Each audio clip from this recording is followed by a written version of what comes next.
BRI is a large state-owned enterprise that focuses on the MSME segment. BRI Digital Innovation continues to be carried out to facilitate customers in providing services to continue to give value to Indonesia.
BNI harus semakin proaktif dan responsif. BNI terus konsisten untuk mendorong UMKM kita naik kelas. BNI berkomitmen dalam program-program pemberdayaan UMKM untuk go global.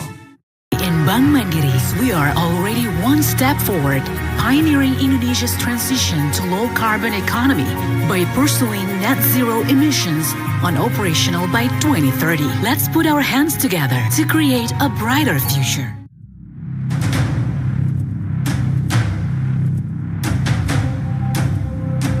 Mining Industry Indonesia, Mind ID, we explore natural resources for civilization, prosperity, and a brighter future.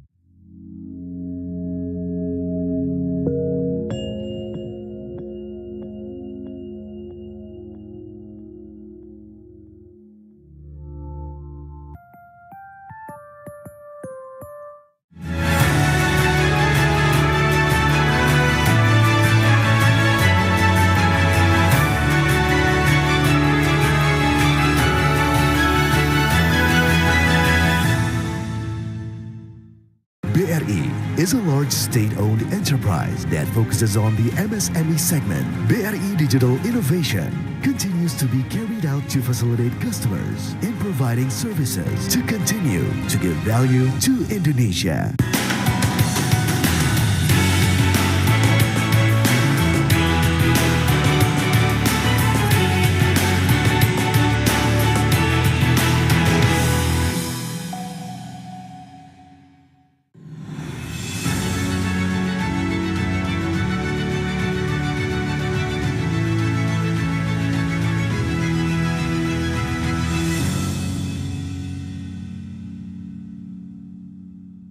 BNI harus semakin proaktif dan responsif BNI terus konsisten untuk mendorong UMKM kita naik kelas. BNI berkomitmen dalam program-program pemberdayaan UMKM untuk go global. In Bank Mandiri, we are already one step forward, pioneering Indonesia's transition to low-carbon economy by pursuing net zero emissions on operational by 2030. Let's put our hands together to create a brighter future.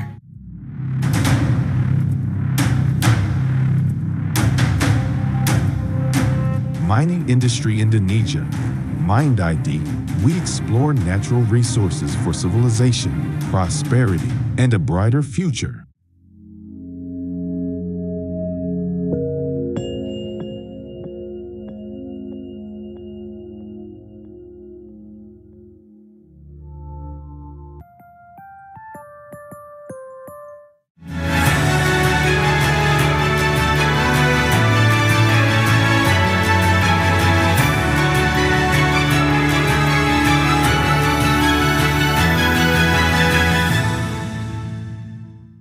BRI is a large state-owned enterprise that focuses on the MSME segment. BRI Digital Innovation continues to be carried out to facilitate customers in providing services to continue to give value to Indonesia.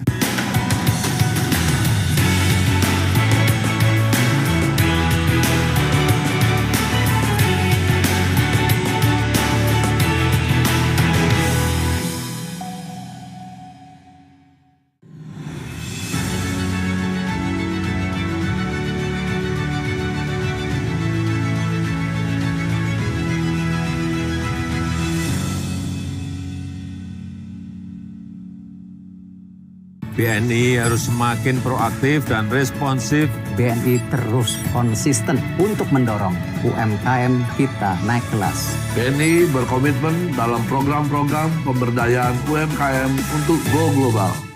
In Bank Mandiri, we are already one step forward, pioneering Indonesia's transition to low-carbon economy by pursuing net zero emissions on operational by 2030. Let's put our hands together to create a brighter future.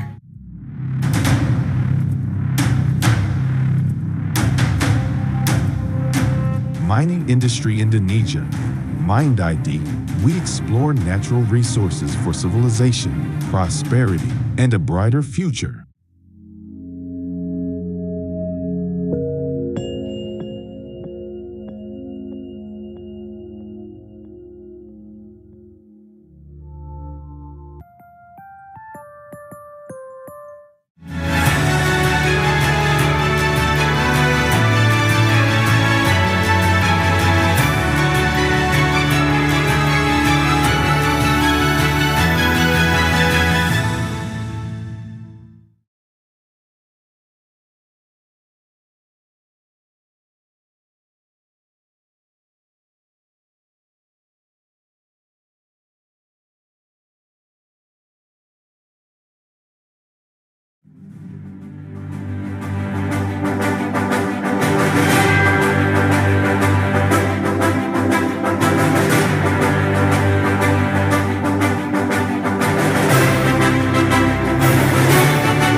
Excellencies, distinguished guests, ladies and gentlemen, welcome to the second day of the ASEAN Indo-Pacific Forum 2023, implementation of ASEAN Outlook on the Indo-Pacific. We hope that everybody's starting this day with a great energy, so why don't we start this off with a great round of applause for all of us joining us today. Ladies and gentlemen, it is truly an honor for me to stand before you as the Master of Ceremony for this remarkable event. Please allow me to introduce myself. My name is Sasha Lauder, and I've had the privilege of guiding you through the insightful discussions, engaging panels, and also networking opportunities that have defined the summit. Once again, we'd like to also extend our gratitude to each and every one of you for being an integral part of this event. Ladies and gentlemen, as we embark on the second day of the ASEAN Indo-Pacific Forum 2023, here at Ballroom 3, we will focus on inclusive digital transformation. Let's dive into another day of enriching conversations and connections. And for that, ladies and gentlemen, our next special session, we are very honored to have the CEO Fireside Chat addressing accelerating digital transformations, trends, challenges, and strategies. And so with that, we are pleased to have our moderator and speaker for this session, the Director of Business Development and Portfolio Management of ID Food and the Chairman of Tsinghua Unigroup to come on stage. Please welcome Mr. Dirgayusa Setiawan and Mr. Lee Bin. The stage is yours.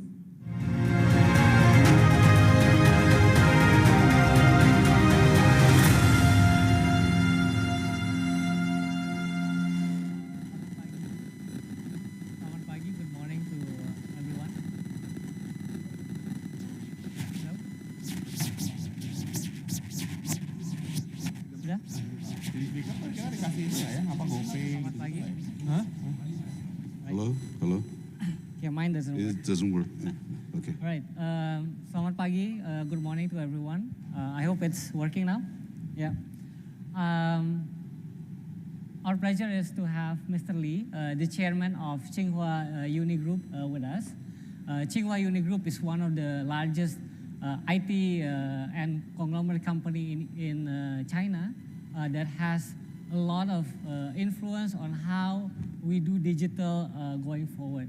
And in this session this morning, we will talk with Mr. Lee on how he sees digital technologies going forward, what role will the Tsinghua Unigroup play, and also what will his investment strategy like in ASEAN. So, Mr. Lee, Please. we know that the Tsinghua Unigroup has been at the forefront of digital transformation in China and beyond. What do you see are the major trends in the digital innovation industry, and how will these major trends impact how you command your company going forward? Okay. Yeah. Thank you, everybody. I think I feel very honored to have this chance to share some of our experience in digitization, right here with our audience right here. I think the organizer told me that the audience here are the most important people in your industry and in your country, right? So I think today I'd like to, as user asked, share about some of our ideas in the digital economy. I think the digital economy is playing a more and more important role in the modern society. Actually, represented by 5G, IoT, cloud computing, big data, these technologies. Digital economy has been the main force, right, to restructure the world economy and competitive landscape, and also to reshape the business model and also the human's behavior, right? I think as the trend of digital economy, there are three key words. One is integration. That means there is a trend of acceleration of integration of the digital economy and the physical economy. The second word is transformation, right? That the world trade and from the production to distribution, from manufacturing to R&D is currently changed a lot because of the digital economy. And also the third word is scale, right? Currently, the scale of digital economy has been around more than 50% of the total world whole economy. I think as for the ASEAN countries, right? I got a data that digital economy in ASEAN countries grows very fast. In the year of 2018, it's about $80 billion. But last year, 2022, has already reached $200 billion. But if you compare, it grows very fast, but if you compare it with the major economies, right, in the world, the United States is $15 trillion. China is more than $8 trillion. Countries like Japan and Germany is more than $2 trillion. Comparing with the current ASEAN countries is $0.2 trillion. That is really some challenge, right? Because of the maybe ICT infrastructure kind of things. But that's also big opportunity, right? For ASEAN countries, it means big growth potential that later the digital economy growth will be a big momentum to help the whole economy grow. Yeah. Thank you. Thank you so much for your insight, Mr. Lee. We know that the Tsinghua Uni Group have a lot of presence around the world, right? You have 100,000 employees. We know that you have 295 subsidiaries, majority owned by the group. And we also know that you have a factory now in Indonesia, in Karawang, with 700 employees. How do you see your group's strategy here in ASEAN, in Indonesia in particular? And how do you build capabilities within a group that is adaptable and sustainable so that you can address the challenges you mentioned going forward? Yeah. So regarding Uni Group, as you mentioned, our strategy, right, for digitization, I think I'd like to share some of our experience while we've done in China, right? As you can see this on the screen, right? Currently, we find opportunities, right, in several sectors. Ditampilkan slide-nya? Yeah. Can you show on the screen? Yeah, they'll show it. Yeah. So we are working on 5 areas, right, in the digitization activities. One is, can they show this slide on screen? Boleh tolong slide-nya ditampilkan? Terima kasih. Yeah. One is about innovative education, right? So we are, you can see it, right? Like the knowledge on the cloud, paperless education, and digital twin, so we can achieve education equality. So that our systems has been deployed in hundreds of schools and universities in China. And regarding the healthcare, right, these opportunities that you because there are a lot of different systems in hospitals, they interconnect for different systems, and the unified resource centers can let you have a more efficient healthcare. And also regarding the transportation, the data perception and transmission, and also the people, road, vehicle, data flow can help you to do better decision making, right, on transportation. I see a lot of, the traffic, right, in Jakarta, right? That's why there are more people coming, right? And also about the finance and manufacturing, we have the intelligent finance and manufacturing. So we divide the digitization to 3 layers, right? One is the infrastructure layer, that you have the data center, server, right? The components. And the next layer is service layer, like cloud, network. And the next layer above is application, right? So, yeah. Go ahead. Right. So, Mr. Lee, the pandemic has somewhat disrupted manufacturing, right? Especially the chip manufacturing and also the digital industry, not only in China, but also around the world.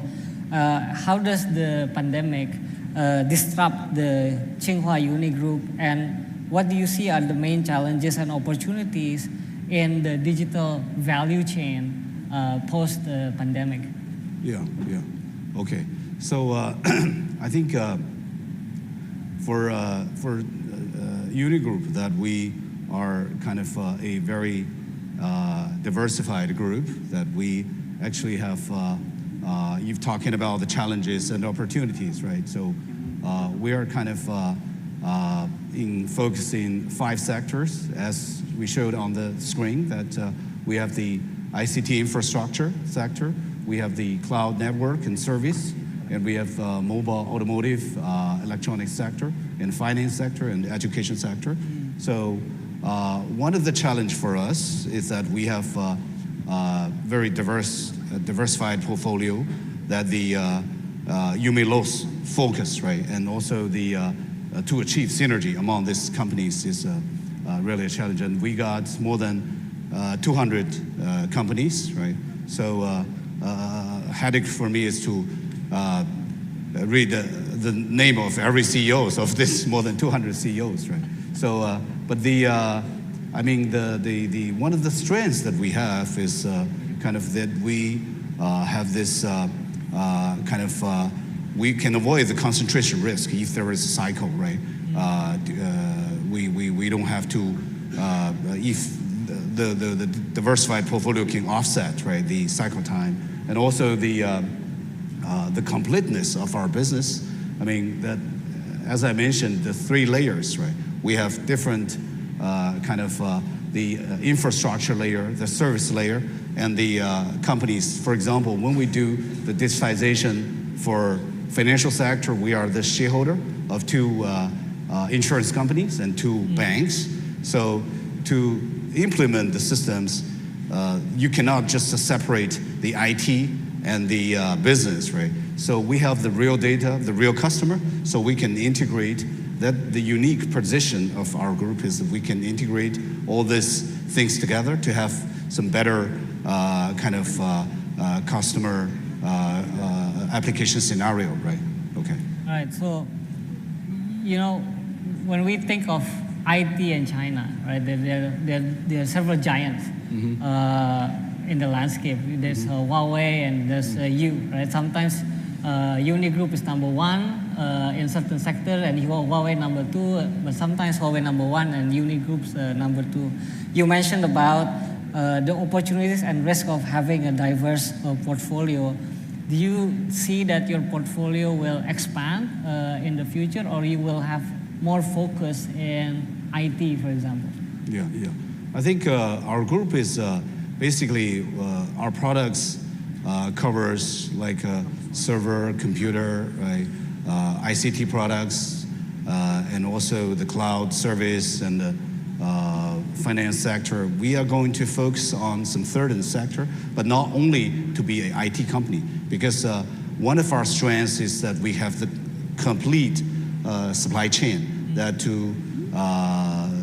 will be to some extent resilient and can kind of to some extent help us to cover the different to face different risks, right? Yeah. Okay. Yeah. So let's focus on one of your key subsidiaries, right? I think this morning you mentioned to me you have around 20 something key subsidiaries, and one of them is the Unispender Corporation, which is doing IT on cloud, mobile internet.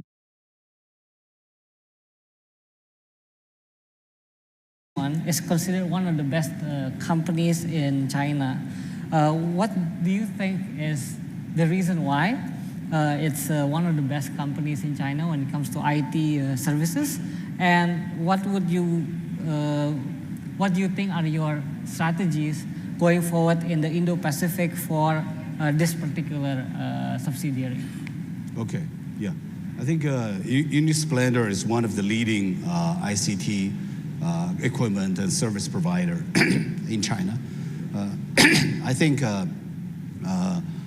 as you asked, we think that our expansion, right, outside China is important. We want to be international and market-driven. So ASEAN area is a very important area that we want to expand our business, right? Currently, we already have 3 factories in ASEAN area. One in Indonesia, in Karawang, right? One in Malaysia and one in Thailand. And we also have 2 rep offices in Singapore and Jakarta. But later, we hope that we can expand our business, like doing more, expand our manufacturing capabilities in ASEAN countries, to invest and set up more research R&D centers here in ASEAN countries, and also to set up territorial headquarters of our different subsidiaries. And another suggestion is we hope to set up an investment platform here that to invest in those projects that we cooperate with ASEAN countries. That Unigroup and some of the financial institutions is going to join. We'd also like to invite some sovereign fund or financial institutions from ASEAN countries to join that platform. And also, we also like to invite other strategic investors, financial investors all over the world, right, to all join us, because we think the more open you are, right, you will get more cooperation and more business. So we are open to not only the cooperation between China and ASEAN countries, but also to invite companies from different countries, from Europe, from the US, to join this whole consortium that we can work together. And I think to be open-minded and cooperative is very important to the success of the business. I think I have a new finding that because one of my good friends, Ambassador Johari, introduced me to some friends yesterday. I find that most Indonesian and ASEAN people is very open-minded and very cooperative and very warm-hearted. Right? Do you agree? Yeah. So I think that is you're talking about the opportunities. I think the biggest opportunity here is the people, right? The population, the potential, and also the cooperative and open-minded mindset, right, to work together. Right? Last question, Mr. Lee. Thank you. So my last point is on sustainability. Right? It's a big theme in Indonesia now and also in the Indo-Pacific. What would be your sustainability place going forward? You mentioned to me earlier you have some investment in EV. We also have some big EV players here in the room. How do you see EV or your sustainability goals going forward? Yeah, this is actually sustainability is a big topic. I think we have invested in a lot in EV, in automotive electronics. But I think sustainability for the next generation is not only about the clean energy, the EV, right? I think it's also a big topic, also have something to do with the digitization, digital economy, and also with the next generation cooperation and competition. I think a lot of people is talking about the competition between companies, between countries. I think from my point of view, I think for the next generation, the most important theme is not the competition or cooperation between countries or between nations. I think the most important topic is about the competition, cooperation, and integration between the digital world and physical world, between the silicon-based AI and the carbon-based human being. Right? So for the later, we should study and work and learn from the digital world and make sure that the digital economy and AI is generated by the people, stays with the people, and work for the benefit of the people. Thank you so much, Mr. Lee, for sharing the stage with me. I hope the audience learned a lot of insight from Mr. Lee. Thank you. Thank you very much to our moderator and to our esteemed speaker for this enlightening session, and you may now return to your seat.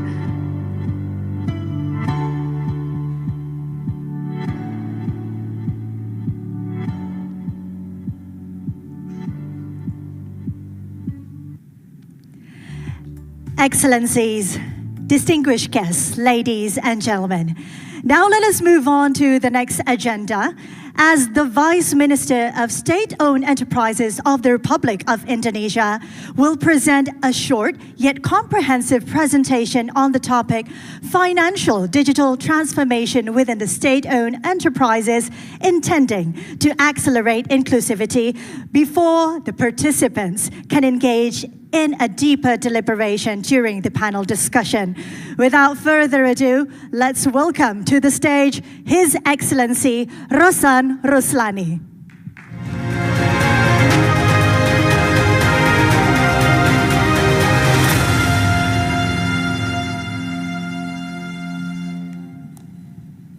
Assalamualaikum warahmatullahi wabarakatuh. Salam, Om Swastiastu, Nama Budaya, Salam Kebajikan. Distinguished guests, ladies and gentlemen, I'm honored and delighted to be here today to discuss the digital transformation of Indonesia's state-owned enterprises and how it's making our country more inclusive. To begin with, ASEAN is a home to more than 650 million people, and 70 million SMEs faces a significant financial inclusivity challenge.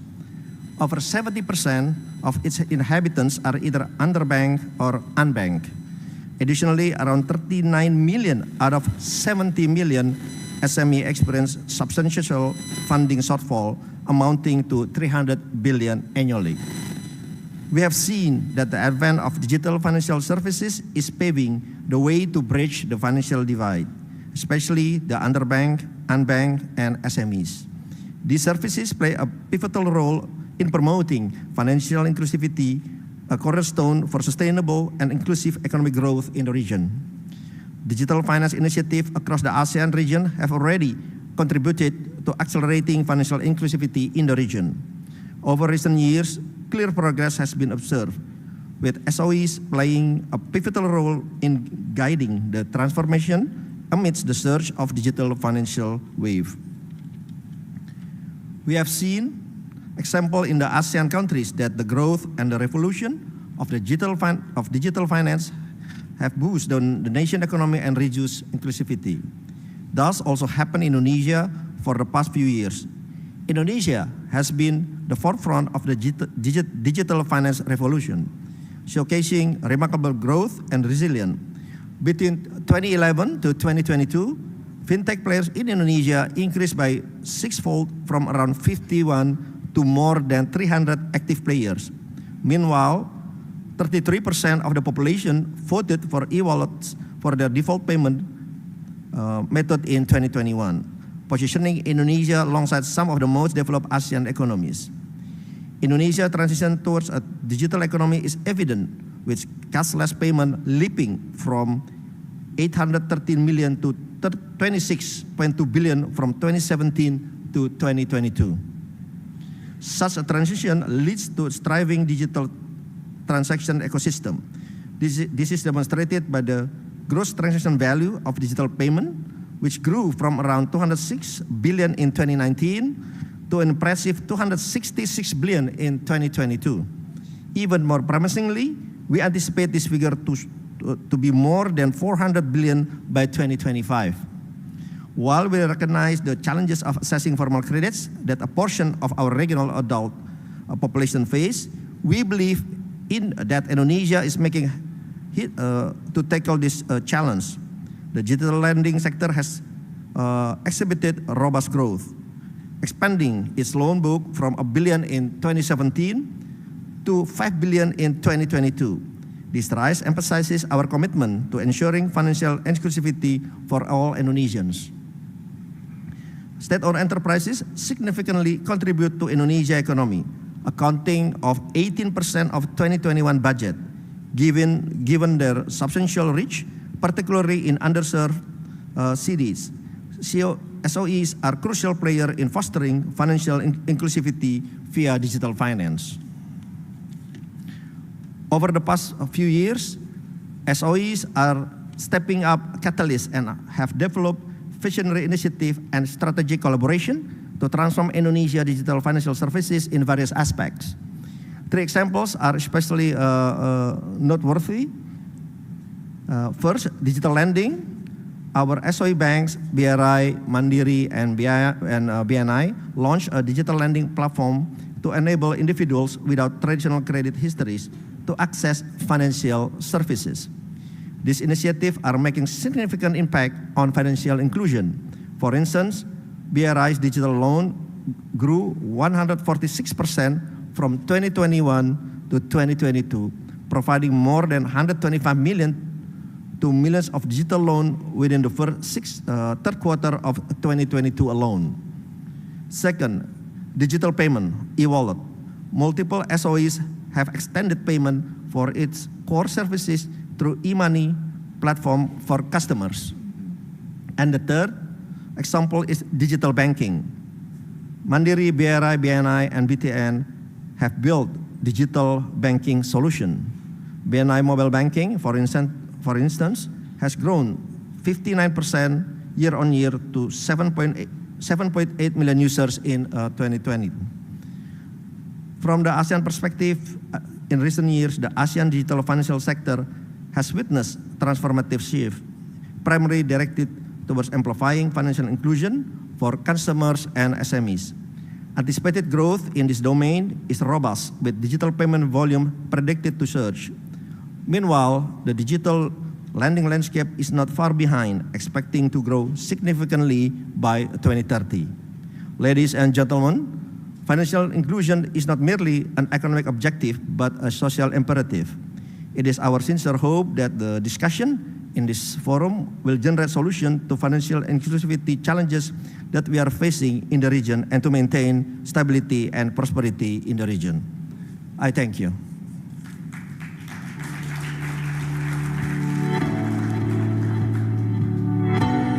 Ladies and gentlemen, let's extend our appreciation to our briefer for shedding the light on the crucial topic of financial digital transformation within the state-owned enterprises.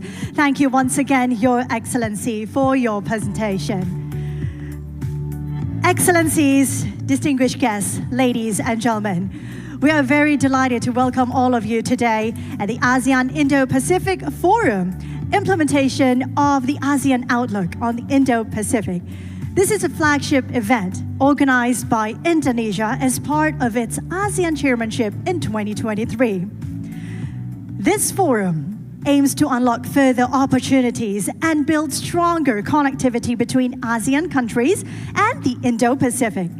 It will serve as an inclusive platform for ASEAN member states and partners, mainly from the public and private sectors, to engage in constructive discussions, identify potential tangible projects, and promote collaboration in the Indo-Pacific.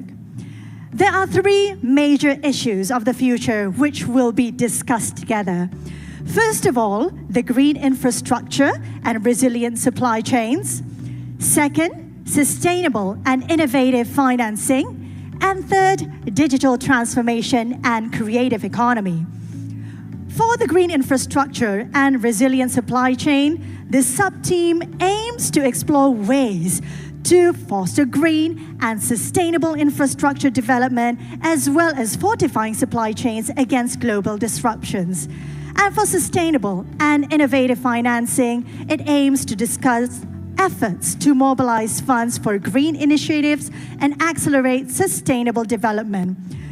And ladies and gentlemen, of course, for the digital transformation and creative economy, it also aims to address concrete ways to leverage technology and innovation in order to drive economic growth and diversification, promote creativity, and empower businesses in the digital era through digital transformation and also creative economy.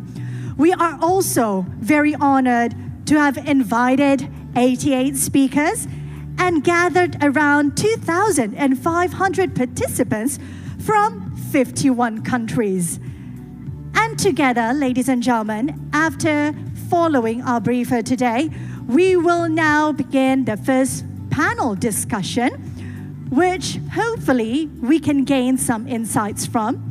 We will turn our attention to the panel discussion, which will delve into the critical theme of bridging the digital divide, opportunities and challenges in digitalizing infrastructure and micro, small, and medium enterprises.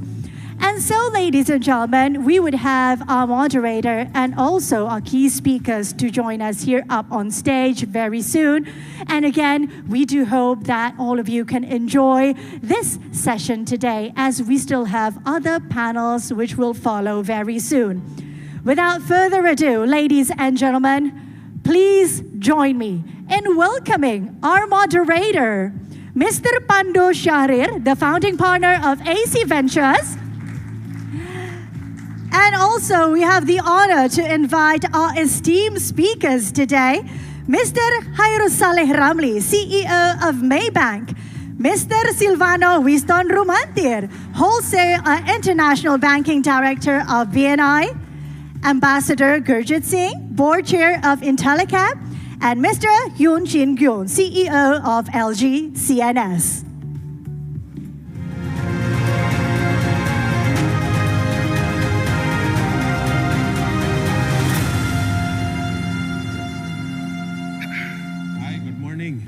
Can you guys hear me in the back?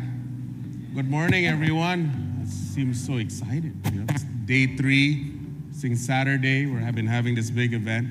Before I start, because all the speakers here have such remarkable careers, because the topic today is about inclusive digital transformation. I have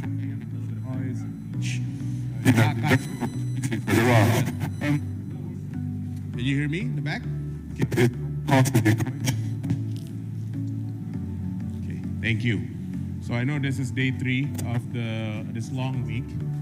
Before we start with the Q&A, we have 45 minutes. I need to give a little bit of background of each of the speaker and the relevance. So that we're going to do quick question and answer, 3 minutes, 2 to 3 minutes, and I wanted to get this rolling. But Pak Khairul actually was here 10 years ago as the CEO of Maybank Indonesia. He's today chairman of Maybank Indonesia. And Maybank in Indonesia is very much well-loved. It's one of the very famous names, in terms of an ASEAN bank. So Pak Khairul has known Indonesia for quite some time and is also building a digital platform all across ASEAN. Pak Silvano is a dear friend. He's an avid runner, very good runner, but also at the same time, he's an incredible banker. Today he serves as the corporate banker, but he's also responsible for the new digital bank in BNI, which is one of the largest bank in Indonesia. Mr. Gyun, Mr. Ambassador first. Mr. Ambassador, he was actually an ambassador here in Indonesia when Pak Joko Widodo was governor, and your house was next to each other back then, And Pak Ambassador has also written a book about Indonesia, and today he serves as board chair of Intellicap. And I want to ask him so many questions of what we can do together between India and Indonesia. And lastly, Mr. Gyun, LG is so famous here, Pak. Since 1970, you've been here. I'm sure some of you have an LG, at least LG TV, right? But also, what's interesting today, you're doing very much high-value technology, such as battery, and you'll touch a bit on CNS. So, just got to give a background. So, this is such an international panel. And I'm gonna do Q&A this time, maybe about a minute, 2 minutes, fast. Then build upon each other, okay, Pak? Pak Khairul, I'm gonna start with you first, Pak. Your team says I only can ask 1 or 2 questions, but as some of you know, I don't really follow the script, so I apologize. No problem. But Pak Khairul, maybe just talk a little bit what you've been doing in Indonesia. How different is Indonesia through your experience with other markets in ASEAN? And what do you find so exciting today, Pak? Pandu, just a big introduction of Maybank first. Please, Pak. We are, I think, the only bank in ASEAN that has got presence in all 10 ASEAN countries. We are number 4 by asset size, about $220 billion. And in Indonesia, we have got 11,000 staff out of the 43,000 staff. So almost 25% of our employees are here. So as Pak Pandu mentioned, I was here 10 years ago. And now I'm back as chairman of the bank itself. And I've seen huge development and progress, I must say. At that time, we only knew Gojek. But now we got GoTo, we got Tokopedia, we got Bukalapak, etc. So one key development has been the presence of huge marketplaces for people to do B2B. or even B2C. And this has enabled a lot of the SMEs to join this marketplace and showcase their products and have a market to then sell their products. The second part that I see is the proliferation of digital payments. And digital payments have also come along in terms of building their own ecosystem, right? The third part is about ability of funding and financing.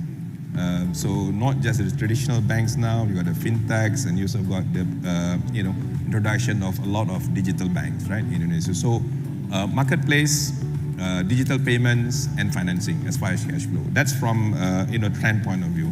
The other one that I see is the support from the government and also agencies like Central Bank. We know that Bank Indonesia over the last 3 years or so, they have introduced many initiatives to promote digital payments. The QRIS, right? The SNAP, right? And also the infrastructure for digital payments. So there has been a lot of support from the government and central bank in terms of promoting digital transactions as well. OJK, for example, has introduced a sandbox to enable banks to start testing using non-traditional data to support their credit scoring. The last part I would say, Pak Pandu, is this inclusivity agenda and sustainability, right? SME falls under that category.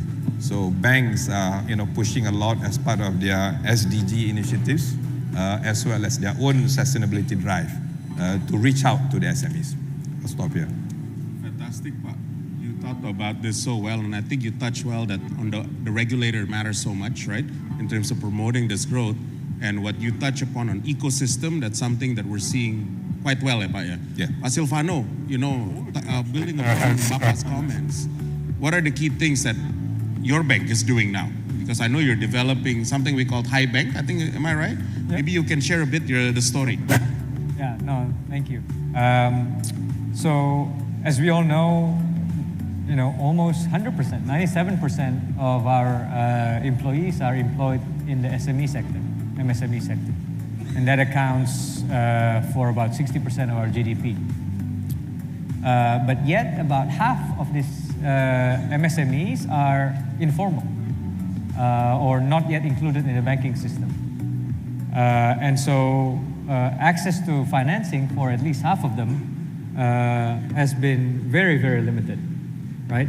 That's why we are very certain that the involvement of digital is going to be very key, and that's what has driven our decision to last year acquire a majority stake in Bank Mayora, which is owned by a very prominent FMCG. And a few months ago, we launched the bank, or relaunched the bank, under a new name called Hi Bank. And the purpose of Hi Bank is to serve the MSME sector using digital infrastructure.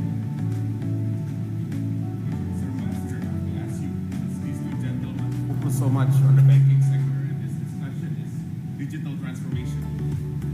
You can share a bit outside of your experience. I'm going to ask another question on you, but just briefly on the company that you're with today, and what are you thinking about the digital that's happening in India and you can bring here into this part of the world? Thank you, Pak Pandu. It's great to be back. I was very happy to see State Minister because, he has transitioned from business to being an ambassador, and I have transitioned from ambassador to being business. So this is the kind of a transformation too. So the company that I chair is actually part of a large group, which is one of India's biggest impact investing companies. One of our group companies is actually what you are talking about, a Fi Digital for MSMEs. And our overall impact is to reach what we call the next 3 billion of unbanked people. At the moment, we have touched about 200 million, 130 million families, particularly focusing on 67 unbanked women entrepreneurs at the grassroots. So that is the impact that we are making. And a large amount of this is actually digital. Now, to coming to your larger question about things. So, yesterday when President Jokowi spoke about the ASEAN outlook for the Indo-Pacific, for which I understand this forum is the action plan, he mentioned 4 areas: maritime cooperation, connectivity, sustainable development, and economic cooperation.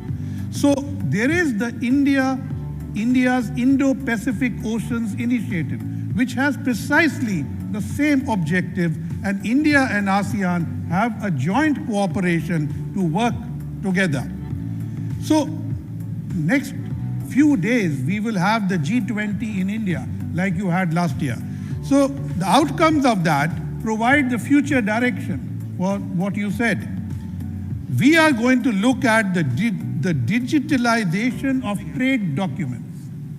We are going to look at enhancing information access to MSMEs, a framework to map global value chains, and best practices on mutual recognition agreements for professional services.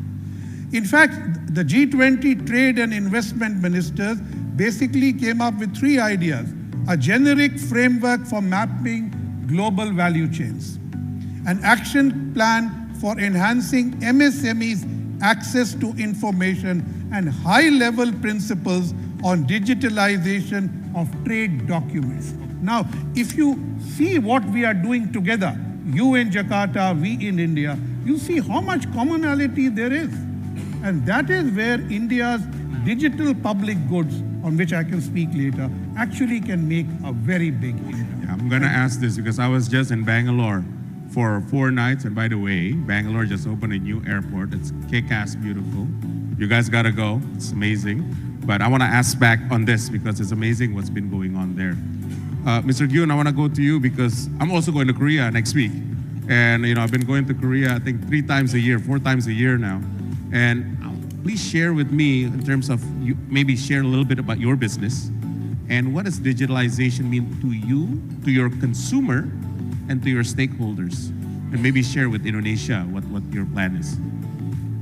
Like Pandu? Okay.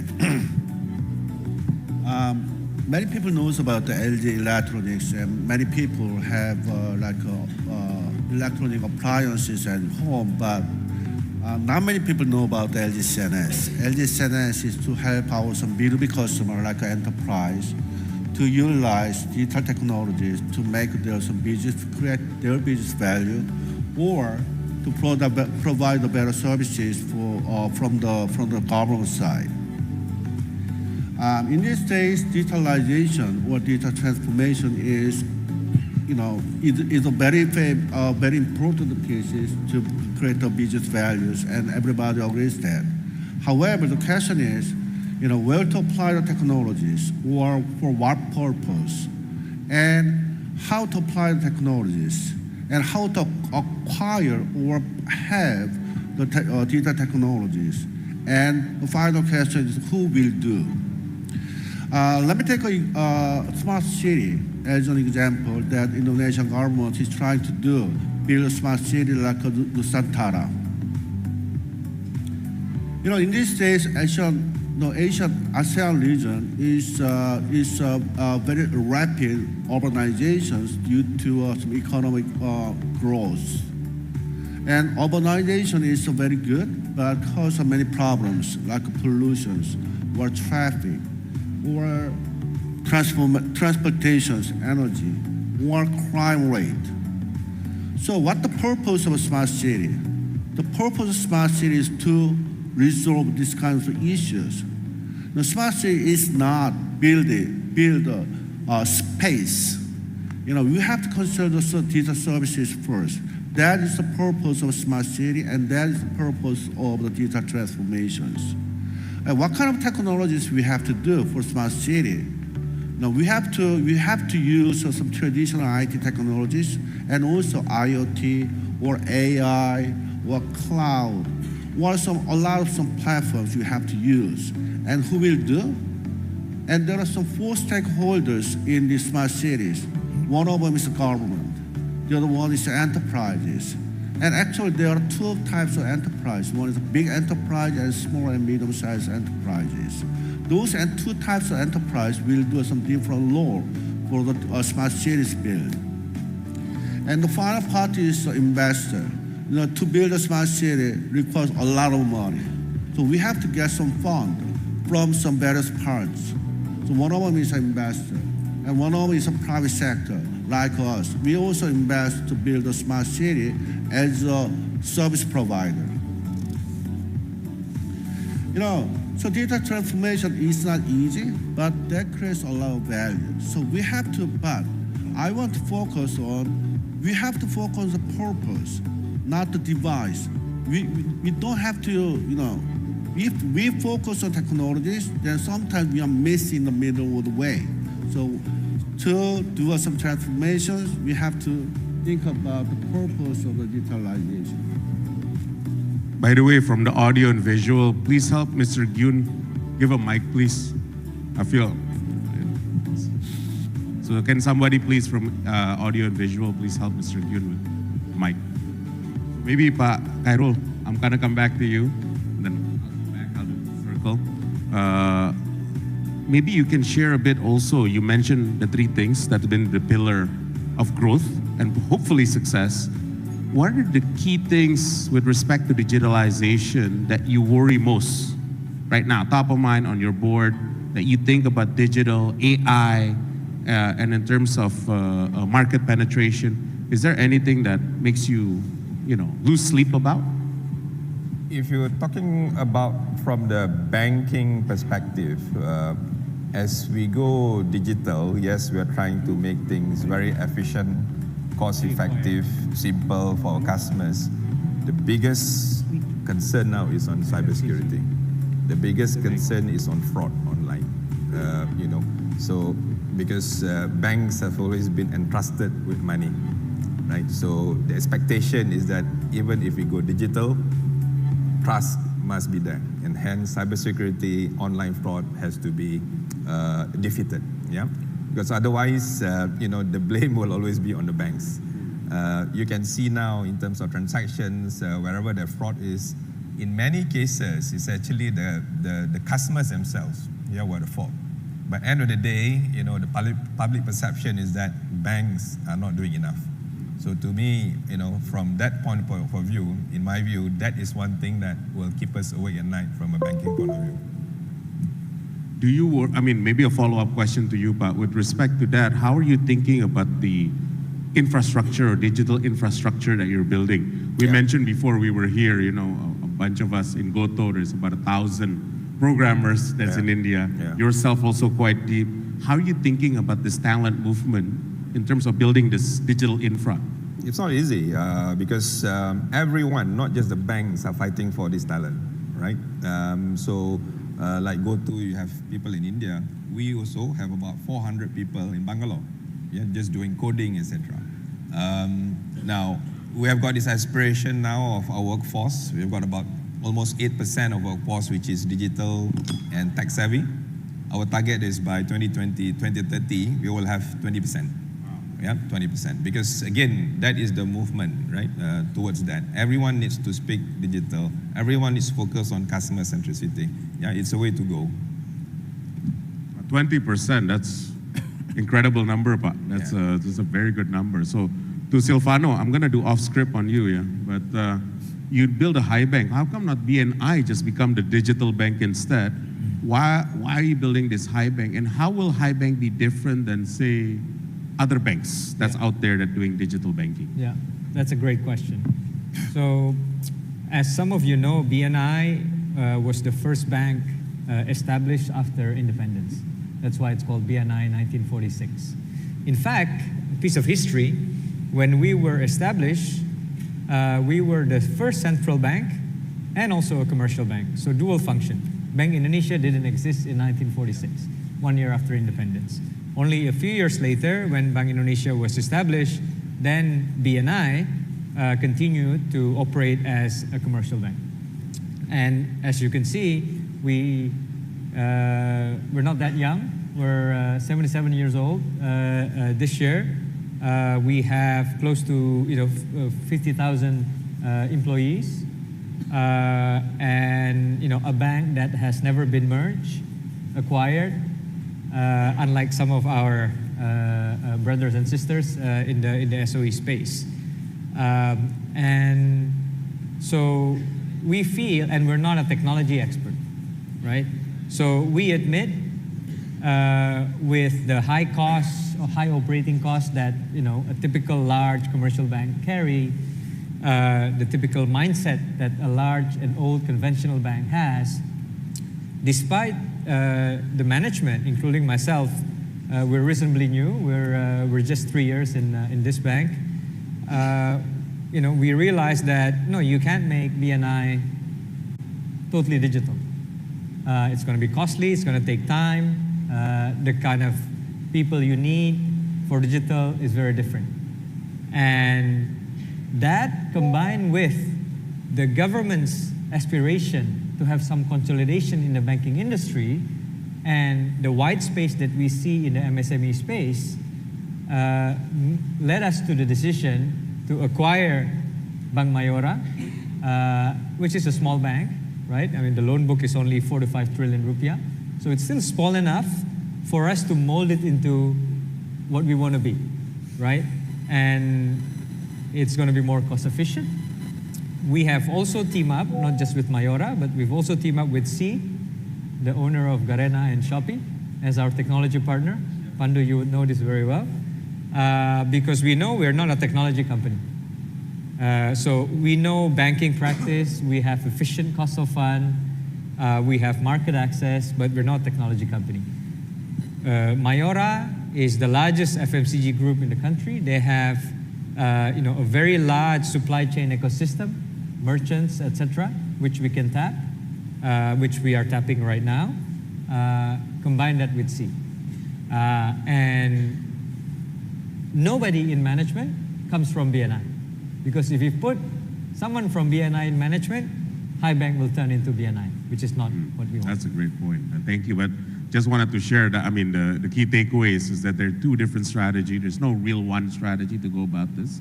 But it's so interesting because the idea of digital, especially in the banking sector, is so wide open. That's why you're having two different theses to attack this. Mr. Ambassador, and that's why I wanted to go back to India. The one thing, and this is so incredible about India, I just learned the last 15 years, there's about 450 million new people in India. And when you talk about a family in India, I learned this too, but in Indonesia, it's usually a family is called 4 people. In India, it's 6, right? And in the span of 12, 15 years, India generated 450 million people. Let's just put that in perspective. That's about 2/3 of all of ASEAN. Pak, please share, what is DPI? This is like mind-boggling for me. What is DPI and how has that helped transform society in India, and how can that be something, a lesson learned for all of us here in ASEAN? Thank you. So India has been looking at financial inclusion of people. So whether we talk of MSMEs or banks, and as he just pointed out, when you acquire a supply chain with consumers, your business goes up. So please remember, and I think my colleague mentioned, that the people are most important. So when you have a large number of unbanked people, how do you bring them in? That's financial inclusion. And for that, we created digital accounts. So you could open a zero balance account in any bank.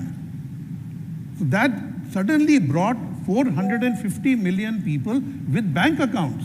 So today, when you want to do a government transfer of a benefit, you don't go through any middleman. You simply put it into the bank. And how do you do it? Digitally. So all of us, my driver has an app on his phone by which he gets money from the government and he operates his bank account. And when I have to pay him salary, I pay him digitally. No money, digital. That is digital. Now, when COVID came, suddenly you couldn't go anywhere. So this impact of digital became the infrastructure. Today, everything was, my vegetable vendor would take digital payments. So under the UPI, the Unified Payments Interface, which now India is also working with Singapore and hopefully with all of ASEAN, we have crossed 10 billion transactions. Now, this is amazing. When during G20, we have so many ministers from the OECD countries, and they wonder, how does your vegetable vendor run a bank with this purely digital payment system? Second thing, we use CoWIN app, so under which you can have your entire vaccination status on the app. But more than that, I have on my phone an app called DigiLocker. So I have got my vaccination, I've got my passport, I've got my driving license, I've got my identity documents and my tax registration, all electronically available, and more are coming. So this interface is basically bringing government closer to people, reducing discretion and making, transactions seamless. This is where government is investing its money. And in return, you are getting a large number of people now become part of the economy. Yeah, UPI is so cool because that 4 days or 5 days I was in Bangalore, we learned so much. It's actually a way for payment, similar to Curis, but they extended it. It becomes everything. It becomes your social security. It becomes your digital identity. And what's interesting is that those that are in the sustenance level, which is about 15% of Indian population, they're able to get money directly from that. That's why I think for a lot of us here that don't know in Indonesia, it's almost like your Peduli Lindungi transformed with GoPay, something like that, right? But just to give some color, because I was blown away, but to be honest. Mr. Gyun, maybe one thing you want to ask, because Korea is really a high-tech industry and a high-tech industrial nation. But what are the probably key things, because I know now a lot of the discussion has been on energy transition, consumer also a big thing here in Indonesia. What are the key items that you want to focus on from your perspective as a CEO with respect to this market? What type of digital transformation or digital practices that you're doing in Korea that you want to share here?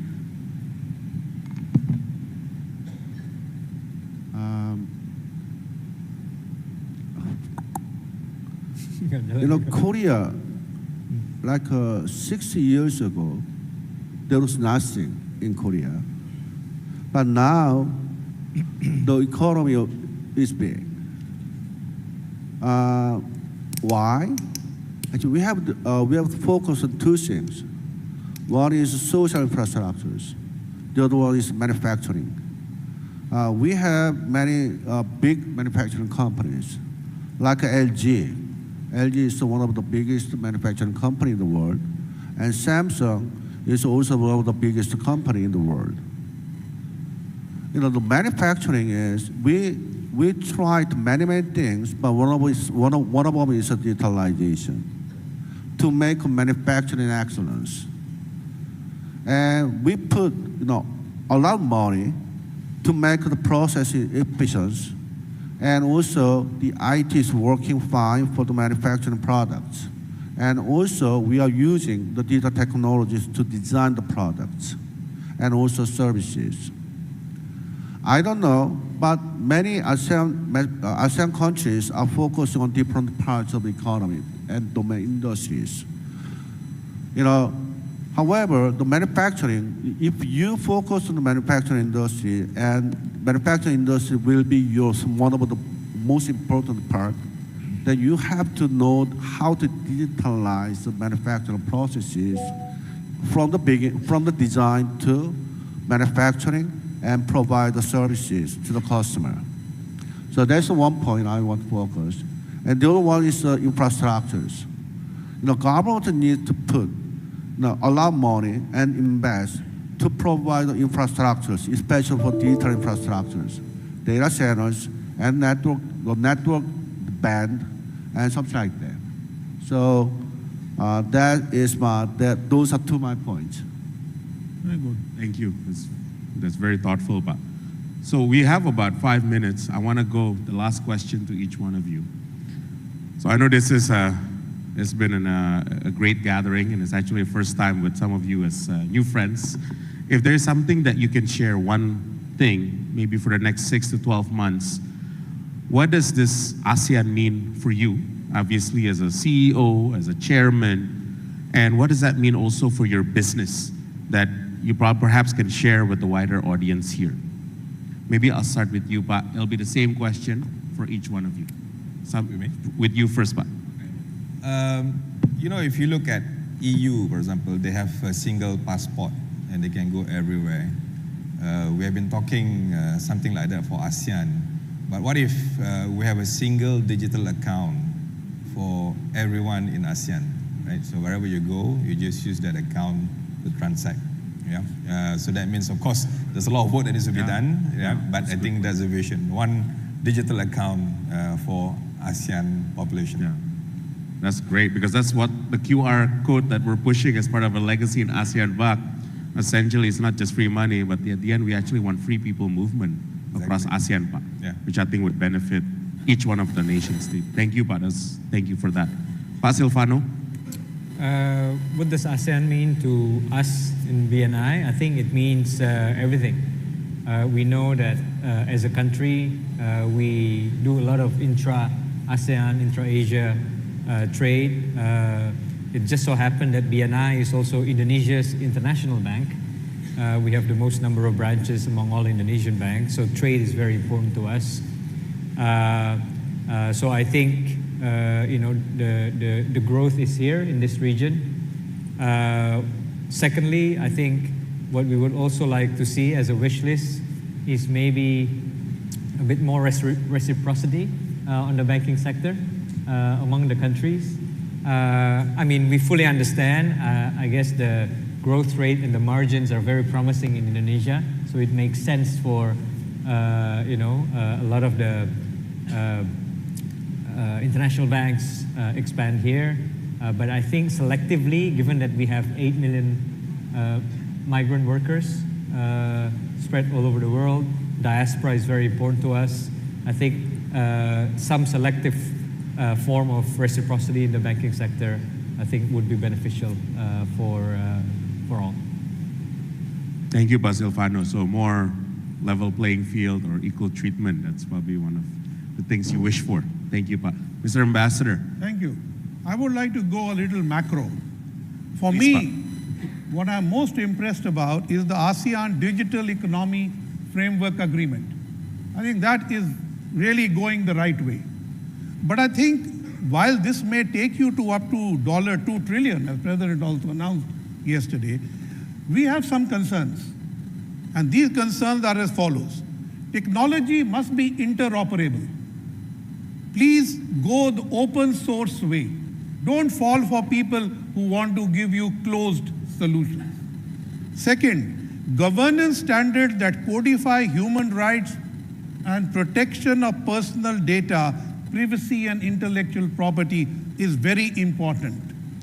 No unilateral controls for digital economy.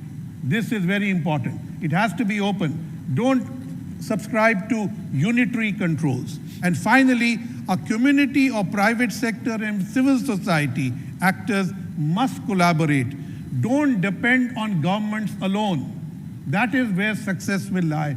And we hope that India would work with ASEAN on this. Thank you. Thank you, Pak. It's very good 3 points, Pak. Thank you. Mr. Gyun, last word from you. Yeah, I totally agree with the open platform. You know, to invite SMBs, small and medium-sized business, then the platform should be open. That means they can come to the open platform and create their own business, and then we can make our economy very healthy. One more thing is I want to point out to people. Everything is done by people. So LGCNS, my company, is trying to get some good talents from some various ways, like internship and support the universities to get some good talents at the very first stage. The other one is we are talking about technologies, but personally, I'm focused on the business side. I try to invite some good business people and try train them to understand technology. We always talk about technology engineers, but I'm also talking about the business skills persons. That is very important piece to create the real business value. The other thing is a customer. Customer should be included in the part of digital transformations. We always invite customer to apply advanced and new technologies to apply the real situations. So those 3 points are I want to make. Thank you so much. Please give a round of applause to these incredible speakers. Thank you, everyone, for the wonderful time together here. Thank you. Thank you. Yeah? Because we invested in India. Yes, they have a big facility. Thank you once again to our moderator and also to our esteemed panelists for this insightful session. Gentlemen, thank you very much, and you can return to your seat. But ladies and gentlemen, let's give another round of applause for this panel session.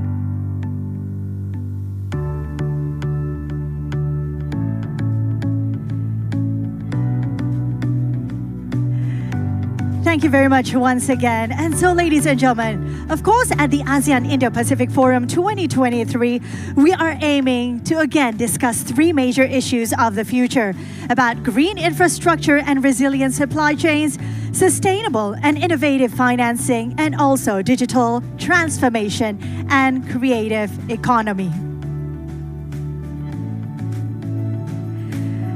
And we are very happy to organize this event for you as this second day for the ASEAN Indo-Pacific Forum implementation of the ASEAN Outlook on the Indo-Pacific, which is a flagship event organized by Indonesia as part of its ASEAN chairmanship in 2023. Now, as mentioned before, ladies and gentlemen, distinguished guests, the 3 major issues that will be discussed hopefully will bring us new and better insights. And with that, we will now move on to the next session. Ladies and gentlemen, as we move forward for the next agenda, it is my pleasure to call upon the Minister of Science and ICT of the Republic of Korea. Ladies and gentlemen, please join me in welcoming to the stage with a warm applause, His Excellency Jong-ho Lee.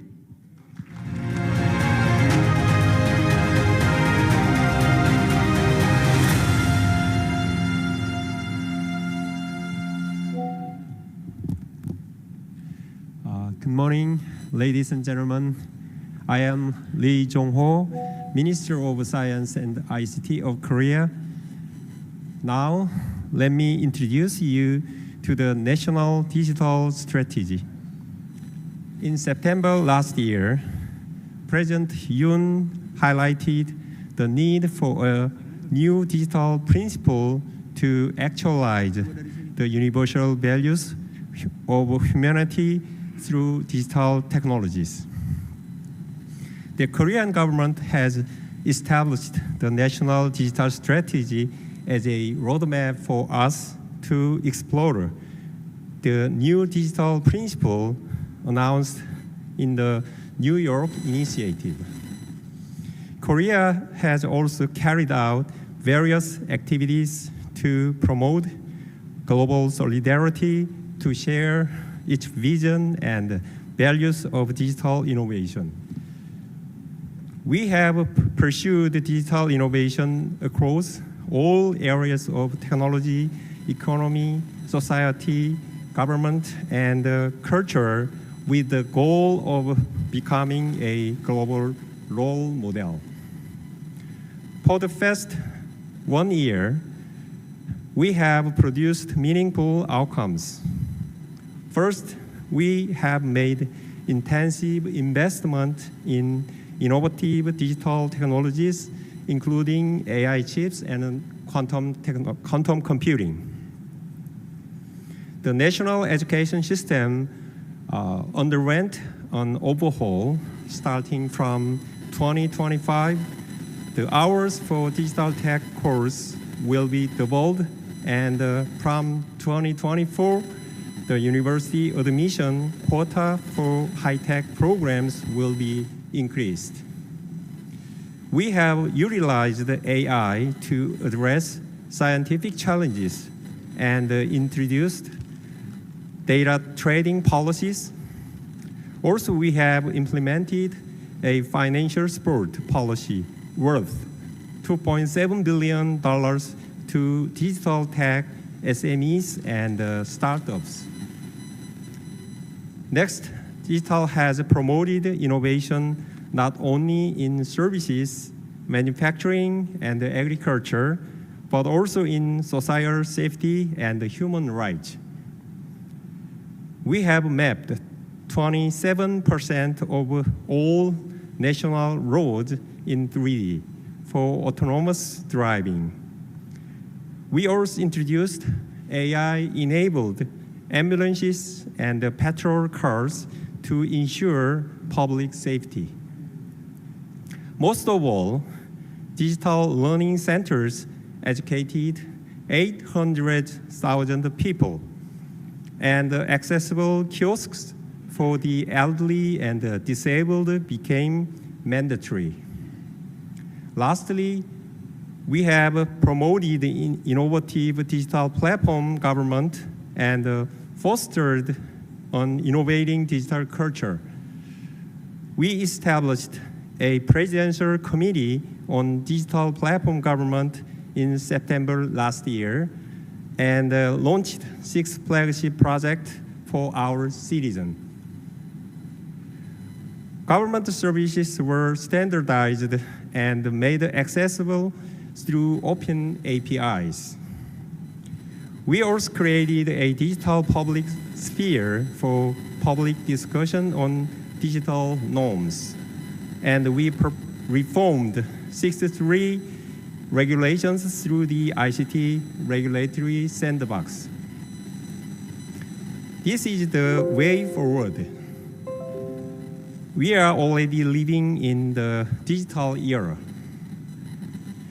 Korea is establishing the Bill of Digital Rights as the principles for addressing emerging digital issues. In this month, I will introduce a draft version to you. Moreover, Korea will lead global digital cooperation, including digital ODA. Furthermore, starting in 2025, we will provide students with AI digital school books, integrating AI into people's daily lives. To boost the digital economy, we have launched K-Cloud project, which is developing low-power NPU cloud solutions. Finally, we will reduce welfare blind spot and minimize the damages from natural disasters through digital technologies. Korea will keep striving for innovation through digital technologies and work together with the world to establish new digital norms. Thank you.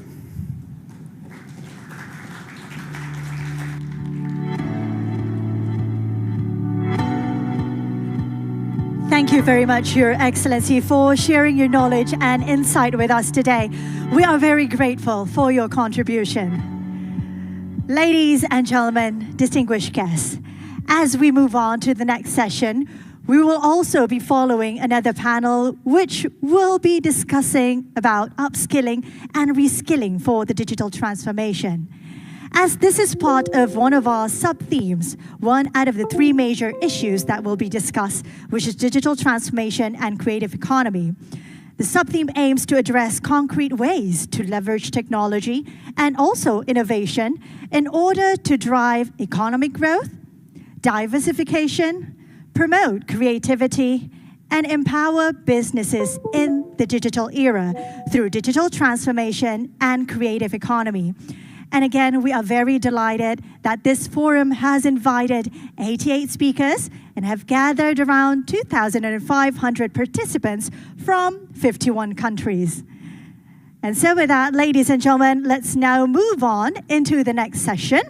Again, for the next plenary, we will be discussing on the topic upskilling and reskilling for the digital transformation.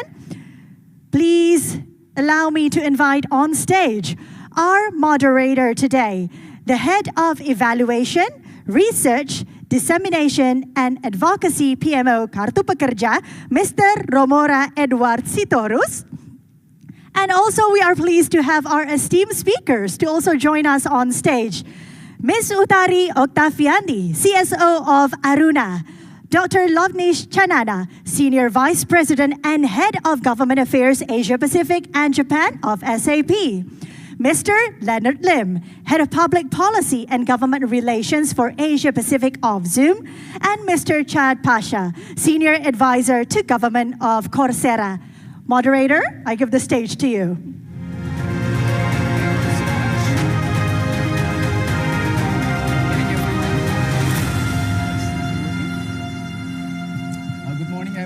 And welcome to ASEAN Indo-Pacific Forum Panel Discussion 2, session on inclusive digital transformation. We are here to delve into upskilling and reskilling for digital transformation, a subject that is of utmost importance in the rapidly changing global economy.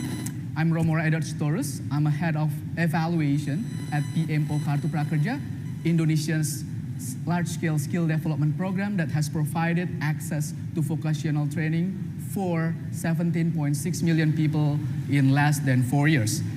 I have the honor of moderating today's enlightening discussion, and the objective of today's session is to consider how we can take a multi-stakeholder approach to ensure access to quality education that equips people with a range of skill and competencies.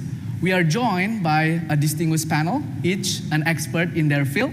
We have Chad Pasha, who is the Senior Advisor and the Head of Asia Pacific Public Sector at Coursera. He will bring our wealth of knowledge from the field of online education.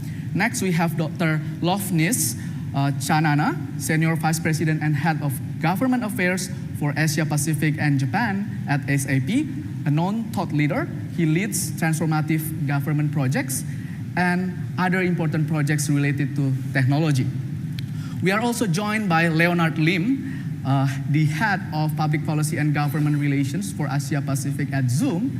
Leonard specializes in policy advocacy in areas such as data privacy, online safety, artificial intelligence, and cybersecurity. And finally, we have Ms. Utari, the co-founder and CSO of Aruna, who is leveraging technology to disrupt traditional fishing industries. So I'd like to start by asking all of you about the key skills that are in high demand today and how artificial intelligence is reshaping the future of work. Some research has shown that by 2030, as many as 375 million people are going to change occupation to meet companies' needs. From your perspective, what are the key skills that are in high demand today and how these skills evolve with the advancement of technology such as AI? Also, if you may, could you give advice on how to create a technical talent pool to provide AI solution at different sectors? Dr. Lovnish, could you please start us off? Okay, thank you so much. Thank you for the question, and indeed an honor to be here. See, when we look at the emerging digital skilling paradigm, you need to look at it in the changing, emerging landscape of digital transformation. Now, what's that? I think let me set the context so we are now moving away from being digital. We are actually moving to a stage of becoming digitally intelligent. So that's the phase that we are moving in. And what is this phase about? This phase is about machines becoming our co-workers. Instead of processes consuming data, we are up to a stage where data is now defining processes. The dynamism is actually increasing. So what does it mean for skilling? It means for skilling a new set of skill sets. It means for skilling a new set of ways to address that. Now, and all of us recognize that skilling is important. If I answer the why part of it, there are, I think, 3 broad reasons why all of us should look at skilling as a very important area for the whole digital integration of ASEAN or otherwise that we are looking at. Talent shortage is a universally accepted phenomenon. And if you look at surveys like IDC, it says more than 60% of businesses face problems in their digital transformation initiatives because of lack of skilling. Second, we also need to prioritize skilling. Just have a look at the Digital Integration Index ASEAN report. Out of the 6 pillars of infrastructure connectivity, skilling is ranked at the bottom at 6th. That is, it now needs to come up. And third, which is most important when we are talking about upskilling and reskilling, is that digital skill is no longer a vertical. Digital skilling is a horizontal. Look at the future of job reports by the World Economic Forum. 75% of their respondents in their report say that they are going to use cloud, big data, artificial intelligence, and this is sector independent. So the skilling is becoming, now to answer your question of what roles are emerging. I think there are 2 kinds of roles which are emerging, the jobs.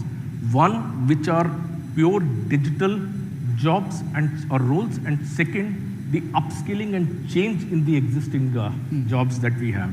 On this side, we have AI and machine learning.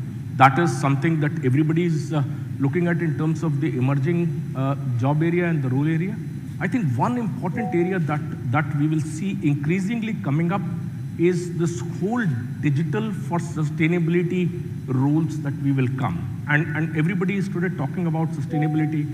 The digital would be a big enabler for sustainability, both in terms of green IT and IT for green.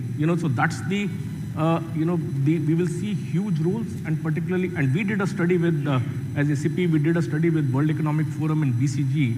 We found out that nearly 58% of the 395 million jobs that will be required to address the new jobs area will be in Asia.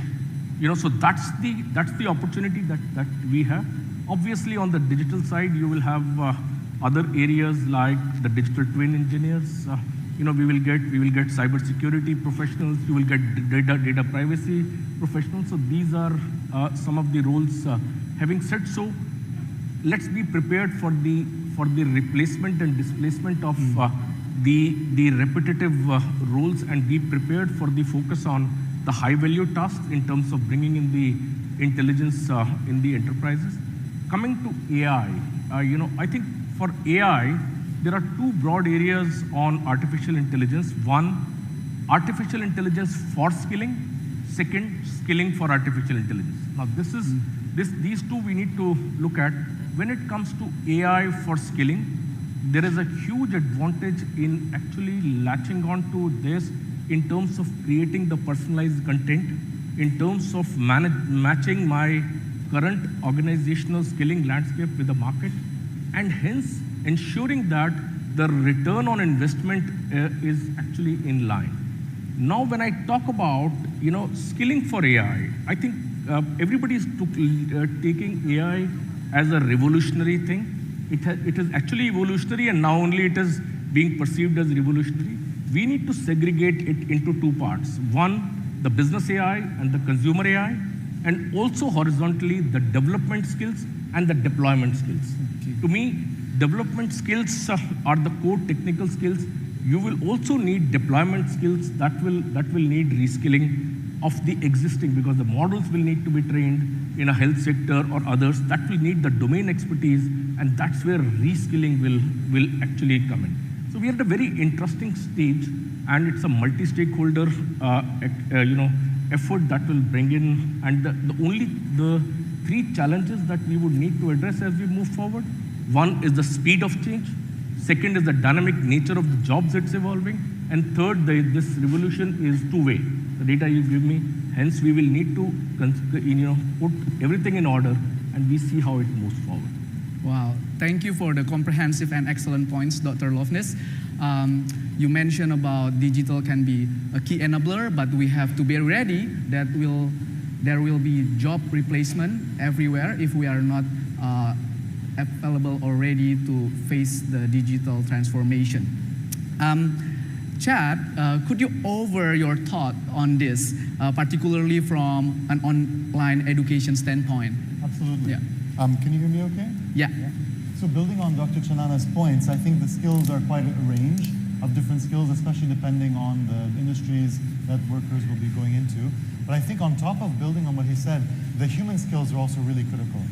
The ability to have critical thinking, adaptivity, innovation, critical reasoning, and also the ability to change your career throughout your life, because people will have multiple careers. Let's say someone goes into cybersecurity or coding. It might be for pharmaceutical industry at first. It might then be for finance next. It might be for professional services. It could actually change throughout their career.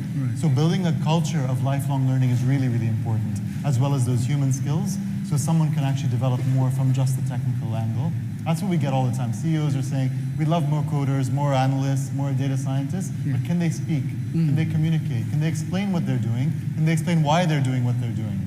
That actually brings out more value in that particular person. So I think for the skills, it's that combination of technical and human. Right. And then in terms of the second point, the talent pipeline or the talent or supply, it's really critical to have partnerships. So we sit in the triangle of kind of government, private sector, and academia. And what we do is we work very closely with governments and private sector to understand where the gaps are.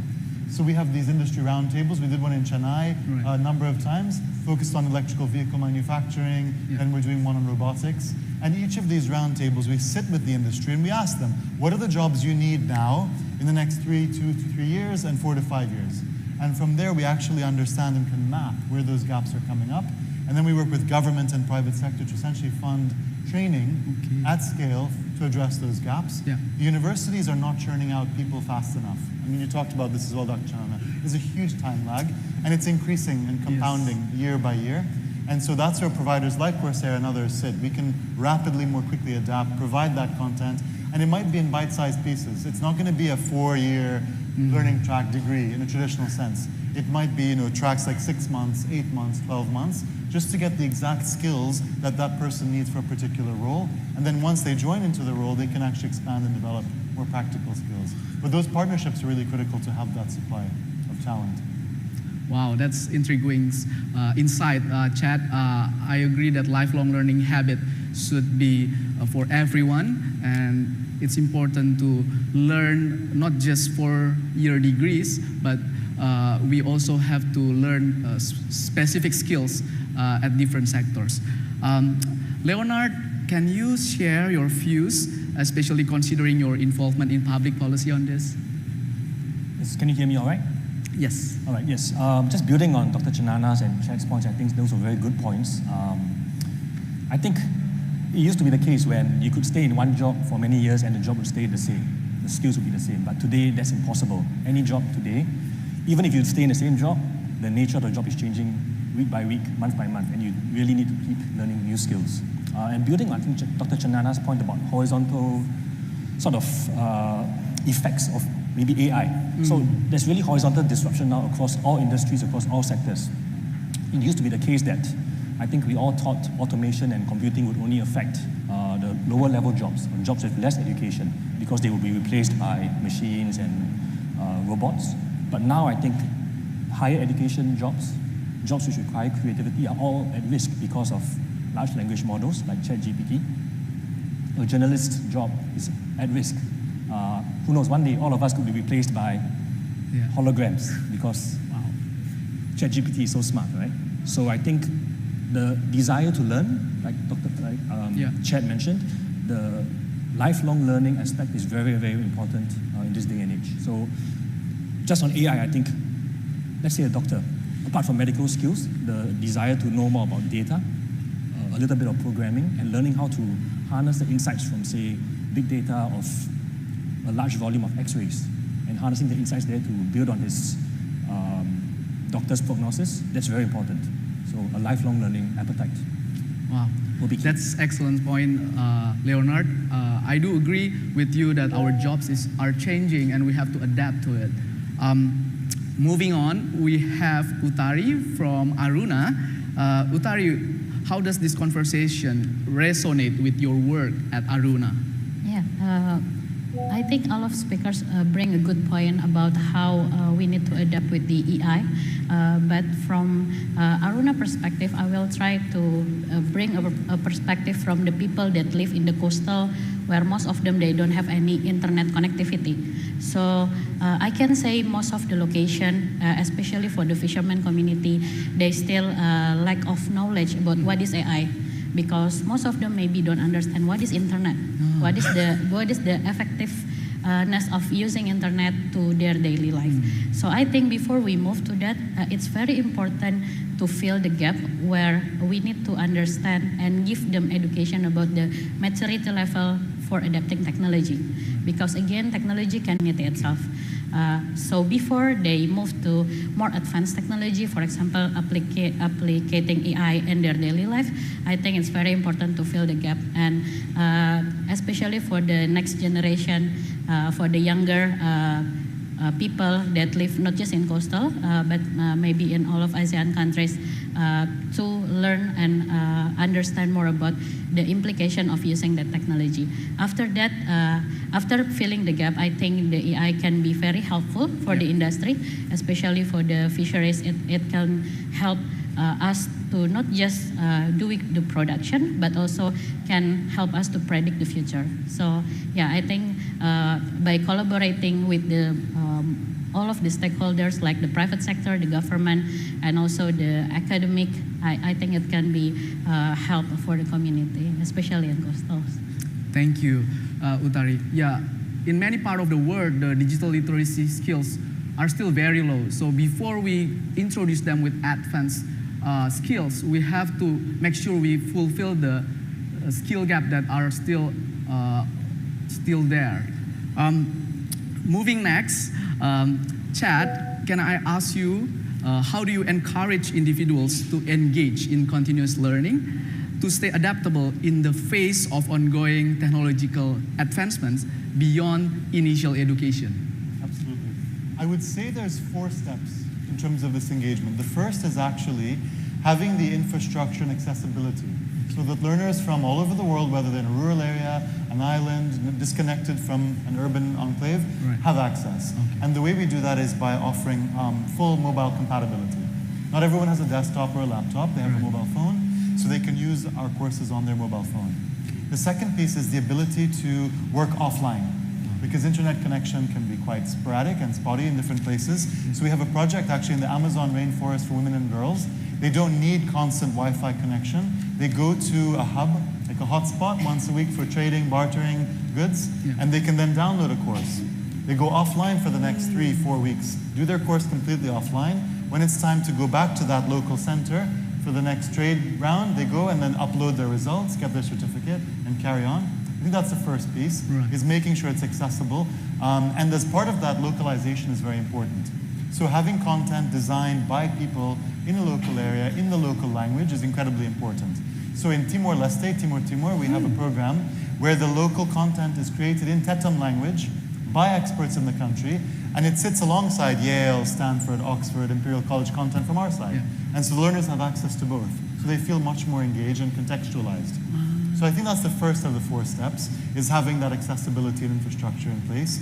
The second is really in terms of the design of the curriculum and the learning program. So the first point is having something that's stackable.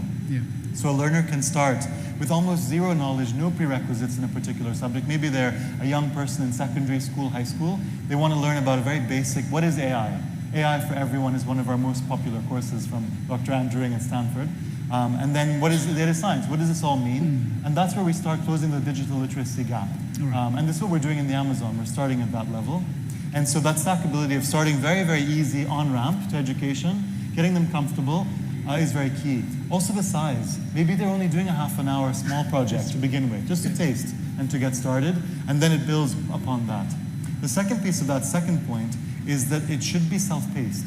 Not everyone is able to start a class at 4 p.m. on Thursday, September 15th, and it has to be 5 hours a day. It has to be woven into their personal lives. So we see, for example, 50% of women on Coursera said that they would never be able to continue their learning had it not been self-paced and online. This is the reason they're able to fit it around their caring duties and personal life duties. So I think that piece is important. The third is we use AI Coach. It's called Coursera Coach. It's basically your mentor and your partner in your learning journey that advises you on tips, what to study, what to do next, if you had a challenge in a particular course, which chapter to go back to. It will not help you cheat, but it will give you guidance in terms of what to do to improve your performance. We also do a lot of webinars. We use Zoom, of course. We have office hours. We have Facebook exclusive groups, Instagram Live. We use a lot of social media to build a community of online learners so they don't feel isolated, that they're engaged and connected. And the learning is fun. So people showcase their achievements, they show off. I did this really cool project here, this is what it looks like. So we create that enabling environment. And then the fourth point is the outcomes. What does this mean for people? They're not going to be necessarily motivated if there isn't an outcome for them. And so we work increasingly with our partners like SAP, AWS, Microsoft, and Google to place learners into job roles so that they're certified, they have a track, but it actually leads to something, a gain in their salaries, improvement in their career, some concrete outcome. So I think those are the four key things that we see push learner engagement. Those are four very compelling strategies. I think government leaders of ASEAN should consider this strategy moving forward. Thank you for sharing that, Chad. Dr. Lofness, may I get back to you?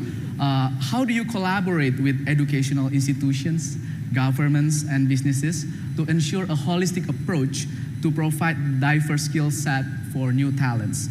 Also, given the diversity of ASEAN region, could you advise us how should we form this skilling partnership ecosystem for MSMEs in ASEAN?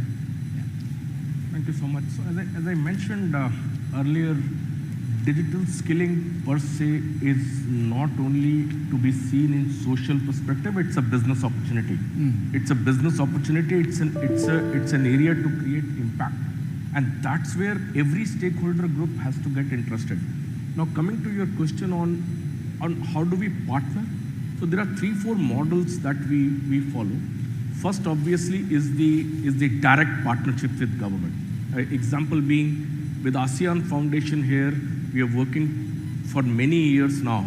We have 2 programs called ASEAN Data Science Explorer and ASEAN Social Enterprise Development Program. 70,000 youths, 3,000 educators have been trained on that.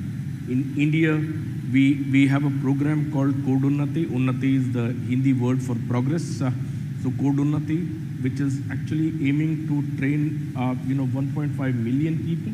There, the partnership is with the Indian government, including their innovation mission, wherein children in schools are being actually given the exposure on robotics, 3D printing and whatnot, and they are setting up labs in school called tinkering labs, and so we are actually partnering so that these children actually come up. So that's one model, wherein between government and individual companies, there is a partnership that we work. We introduced the courses in the Industrial Training Institute on data sciences, and we are running as an add-on course with them. Now, so that's one model. Second model is purely online model, like linking the skilling platforms and portals already created or government bodies like yours with the learning.sap.com that we have.